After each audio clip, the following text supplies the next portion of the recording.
this is the moment the storming of the Capitol was launched. So we're going to see some of what our witnesses saw on January 6th. There's quite a bit of video you haven't seen, and that video tells a very different story about what happened on January 6th. Taken as a whole, the video record does not support the claim that January 6th was an insurrection.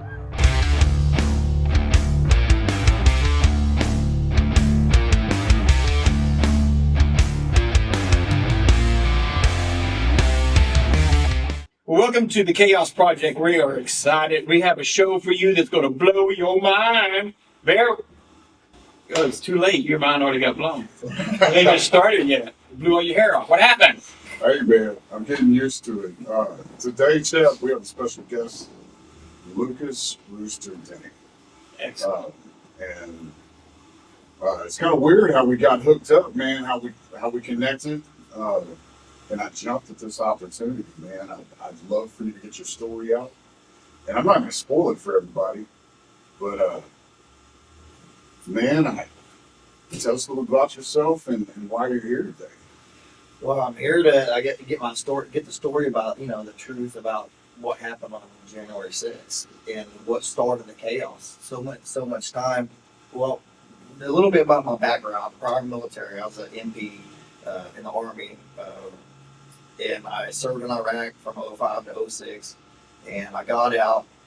And when I got out, I just became a full-time dad to my kids and everything. And when Trump got elected, I saw all the protests and everything, and the people, what BLM and Antifa were doing, all them riots and everything. So I decided to start a community service group. Some people call it a militia.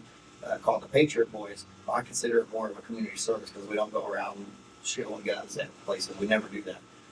Our purpose was to start going to these places that people were trying to tear down statues because they were trying to tear down history. Right. And so we were trying to go. We were protecting people like that. People that were showing up to these places. We got calls from parents to go to school board meetings because they were wanting to go and protest the CRT, the critical race theory. And BLM was online threatening them if they showed up to the school board meetings that they were going to attack them in the parking lots. So the Patriot Boys actually got calls because we grew fast and we got popular fast, and we would get calls like on that instance to show up and walking back and forth to their vehicles. So we did stuff like that. We protected people. We did a lot of good stuff, service. So when, we're in Texas. So when that electricity grid went out on that winter, everybody was out of electricity. So all the stores were sold out of firewood. The Patriot Boys, different chapters, got together and they were out cutting firewood on the side of the road, falling trees and stuff like that. And we were out. We were giving firewood away, and we were going to these supermarkets and doing that. So the Patriot Boys did a lot of good stuff. Some of our West Texas chapters, they were going out to old people's ranches and stuff that couldn't get out in that cold weather and breaking ice for the cows and stuff like that. So the Patriot Boys did a lot of good stuff, and so we got real big during all them riots and stuff. So after that, we went into J6, right? Is that where you're going to go to? I think that's what everybody wants to know, bro. The J6 thing became a thing. Yeah. It was supposed to be a day of something, but it was not going to be a day of what it turned into to be. Exactly. And so let me just, you've gone through a whole lot. We are gonna dissect your life. All right. Because the last 4 years, or what's like 37 months, has been hideous. Yeah. Never did I believe that in our country we would treat our own people that way. Yeah. America's going to find out exactly as we have our conversation. Let me ask you one question. This is the one question I'm interested in. Everything else is curiosity, but this is the meat for me. Do you still love this country? And why or why not? I still love this country more than anything. We're the freest country. We were the freest country. We're getting back to being the freest country back in the world. I love our country. We're a unique country. We're a young country. And, I love our country. We have great people here, with people that love freedom. Unfortunately, we have people that still want to come in and try to bring communism in our government and take down our government. But I love our country because it's where I live. It's where my friends live. It's where my family, my kids live, and it's up to us to keep the freedoms that we have and stuff. So yeah, I absolutely. Even though my country is my country, it's the people. It's not the government. To me, it's not about the government.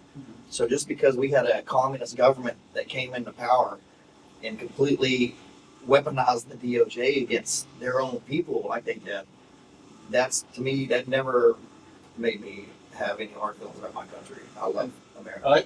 I want our listeners to know that we're coming from a point of we love this country. You know, The things that we talk about on this show is how do we make this country a better place? How do we recognize the greatness of the people that are in it? Because you're 100% right, Luke.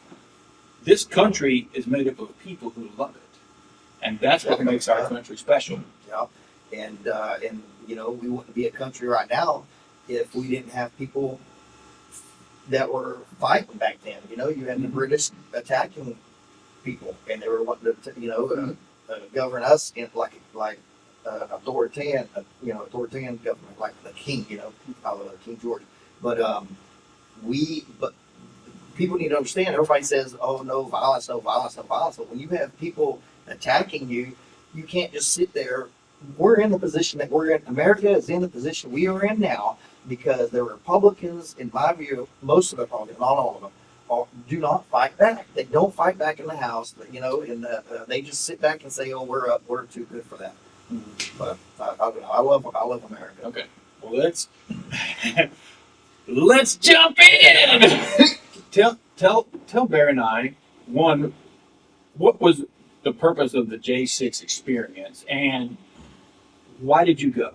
How did you get involved? Yeah. Like, I mean, how did you end up at the Capitol? What are the events that led up to that? Was it the Patriot Boys?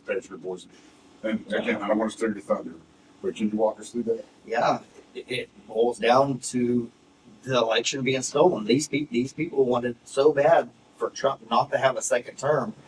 We honestly believe, there's like millions of Americans believe that the 2020 election was stolen. And you can see it throughout the night, how they stopped the counting. Trump was up hundreds of thousands of votes, and then all of a sudden they stopped the counting. And then you come back in the morning, and all of a sudden he's down, and his numbers keep going down, down, down. Well, they did the COVID ballot drop. Well, you got people, they didn't vet those, any of those. You had people popping in probably 50 to 100 ballots, right? I mean, you had more votes than there was voters in certain spots. And so, anyways, the 2020 election was stolen. There's no doubt, and most people know that. And Trump knew that, and that's why he wanted to do the speech, and that's why he was calling for a protest, a peaceful protest at the Capitol, for Mike Pence we just wanted Mike Pence to. We were calling for an investigation. The judges were coming out and saying, "Oh, there's no merit," because the lawsuits were coming out. And judges kept going, "Oh, there's no merit. There's no merit to this. There's no merit to that." And they wouldn't do any investigation. That's all we wanted. We wanted an investigation, forensic investigations, and that's what we were calling for. So that's what the purpose was. January 6th was for. Now online, you had all these riots going on the past 4 years. Online, BLM chapters and Antifa groups were all over social media saying that they were going to be at January 6th to, just like they all were showing up at all these other rallies, freedom rallies and stuff. They were going to show up there to beat people up, to jump people, to steal from people, and they were just going to cause chaos there, right? So when you see people like myself, we had helmets and vests and stuff. A lot of people say, "Well, why did you have the helmets and vests?" Well, that's the reason, because Antifa and BLM were saying that they were going to be there to cause violence, and they weren't. They're violent people.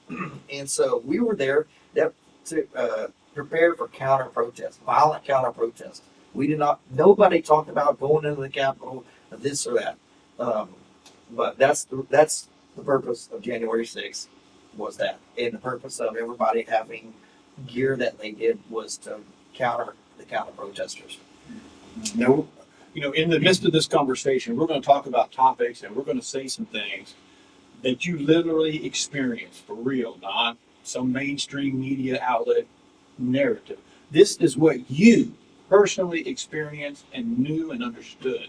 Absolutely, man. Somebody who's been there and done that, an eyewitness account. I don't want all this shit from the media. You don't know what's real and what's not. I mean, you were talking about protests, you know, and I mean, you're referring to the BLM and Antifa protests going on all around this country, and all you had to do. But that's the reason I got off of social media, because every time you logged on social media, it was always negative, bad shit, and there was no goodness. There was no truth. Yeah. And when you did tell the truth, they would kick you off or whatever. Yeah. So, but yeah, I know people want to know the truth, and and for the last 4 years, all you've heard is the media has speculated and what their narrative wanted to be out there, and people like me that were there, I witnessed everything. We've been in jails, we've been in prisons, and the ones that weren't have been in hiding. So they haven't gotten to hear our sides of the story. Right. So now that we're getting out on these pardons, which I've gotten a pardon, by the way, there it is right there. That is awesome. My freedom back. But now that we're getting out, we're coming into our pardons, so we can speak now. We're getting out and telling the truth, and I'm looking to get the truth out because I've watched, and I've been in prison for 37 months, so I've been watching the whole news and stuff like that for the last few years, and just getting frustrated because they're lying to the people. They're trying to change history on what really happened that day. There wasn't an insurrection, and that's one thing that really aggravates me. Is there's two things that they aggravate me. One, they always say, "Oh, the insurrectionists. It was an insurrection." It was no. There was not the insurrection was done on election night of 2020 when they stole that election. That was their insurrection. We didn't do an insurrection. The second thing that always bothered me is they always say, well, the J6ers that were violently attacking police, the ones that were violently attacking police. Well, look, first of all, I was a military policeman. My dad, who I was raised by, was a Dallas policeman for 27 years. I grew up with police. I still have friends to this day, best friends that are police officers, and I respect the police. I love the police. They loved it when the Patriot Boys came to these events to protect people because we could help do things that they couldn't, right? So I'm not anti-police. I love the police and stuff, but when they say that we were violently attacking the police, that's not true. The police that were there in the beginning were the ones they started violently attacking the people that were protesting that day. Now there wasn't very many police there in the beginning. All the police that you see in the videos and stuff, those are backup officers, street officers like the Metro that got called back like, oh, we need help, right? We need all these officers. So I don't think that they knew anything about what really happened, what they were getting themselves into, right? In the very beginning, there was not very many police in the world. I'm saying, man, maybe 20 or 30, maybe 40, but they were all dressed in black. And those are the ones that were all dressed in black. Those are the ones that started violently attacking people. And they did it without warning. And once enough people got crowded up, I mean, there was over 1 million people there that day. So once enough people got crowded up shoulder to shoulder, they started, without warning, you had different officers start doing something at the same time. You had a couple officers throwing CS gas, and they weren't throwing them in the front of the crowd to back people up, which is what you're trained to do in riots and stuff in law enforcement. But they were chucking the CS gas way out in the crowds and causing chaos, and then people's faces are burning, right? This is what started it. And so people's faces are burning, and they don't know where they're going because they're disoriented because they can't see. At the same time, you got officers that are shooting pepper spray in the air and stuff. And they have the riots pepper spray, which is like, man, it comes out like a fire extinguisher. And then you had officers shooting rubber bullets, pepper balls into the crowd. They were shooting in the front and in the back. And then you had other officers throwing flashbangs. And there's new video evidence that is showing the truth about this, and it's just not coming out. So before we go down that rabbit hole, and I want to get on that rabbit hole. Like, walk us through that day. Like, so you got up this morning. You got up January 6th. Yeah. You stayed in the hotel. You went to the Capitol with a couple buddies. Yeah. You know, walk us through that. How that feeling was. Like, did you You know how you Yeah. have this impending feeling of doom sometimes, Yeah. like if you're going to get into a gunfight, Yeah. fire, even a fist fight. Yeah. Like generally, you have this intuition. You know some shit's coming. Yes. Like, did you experience any of that? Did you have? Yes. I mean, bro, I'm always on guard. Yeah. Yes. Right? 9 times out of 10, unless I'm just around my tribe. Yeah. Unless I'm just super comfortable, man. You never know what's going to happen. So I guess if you could, go back a little bit and kind of walk us through that day, how you got there, who you went with, and how kind of all this stuff unfolded, man. Was it exciting? Were you excited? It was exciting. It was a patriotic event, and when we got up that morning, we went to the Trump speech. It wasn't the protest yet. He did his speech at the Ellipse, and so right outside the White House. And man, there was over 1 million people there, and it was American flags everywhere, and just patriotic clothes everywhere, Trump gear everywhere. It was a big patriotic. It was awesome, dude, to be in front of it. The feeling is like, these are my people, right? These are people that love America, that want to defend America. And this many people showed up to this event from around the whole country because they knew they loved their country, and they knew the election was stolen, and they wanted to do something about it. Going to that speech was awesome, man. There's a lot of great music and stuff. And after seeing all the social media stuff, with BLM and Antifa saying they were going to be there, what surprised me was I never saw them. Later on, we got intel that they were wearing Trump gear, MAGA gear to blend in or whatever. Found out later that was true.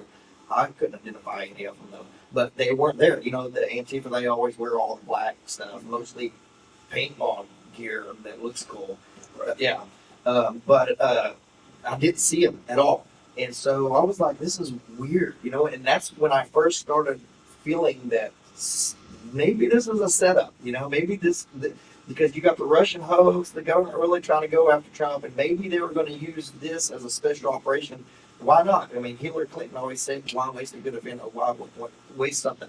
So this was an event that they could have an operation to start something to go after Trump and to squash the MAGA movement, because they wanted to squash the MAGA movement, the deep state. So anyways, I noticed that there was no BLM, no Antifa, no, I was just in shock, and I really started feeling weird about it. So we listened to the speech, and then everybody started walking towards the Capitol. And when we got to the Capitol, it was blocked off with the little bike racks. That's another thing. But as we're walking to the Capitol, I remember looking around, and there just wasn't no police nowhere. You had over 1 million people. This was a big event, a stolen election, a big event. And there was not, that concerned me, not a lot of police. And so, not until, and then when you get to the gates, the barricades, that's where you see the police at. And there just wasn't that many police. I'm telling you, there was only like 20 or 30, maybe 40, that's pushing it. And they were all dressed in black. They weren't saying disperse. They weren't warning anybody. Everybody was peacefully protesting. There was a few guys that were heckling and yelling and maybe kicking at the gates and stuff, the bike racks and stuff like that out of frustration. Maybe those were some of those informants that we hear about that was in the crowd that were actors or whatnot. I don't know. But there wasn't very many police. And without warning, like I said, they just started firing on the people out there. And that's what caused the chaos. And from there, man, it just, people, not only were they disoriented, but these are patriots. These are the kind of people you don't do that to on the Capitol grounds, because these are people that love their country. They believe in the First Amendment. And they believe fighting for it. And so a lot of people just stood their ground. But when they started doing this too, you're talking like there was women and children in the crowd. There was old people, the elderly in the crowd. I remember seeing a couple people walking their dogs. The dogs were cast. These were people that they shouldn't have been doing that to. And I remember yelling at, I believe it's on video too, I yelled at the police and I was like, "What you're doing is wrong." And I told them that. And they didn't listen. That's what they do. And that's what caused the chaos. And people just kind of got, "You're not going to do this to us."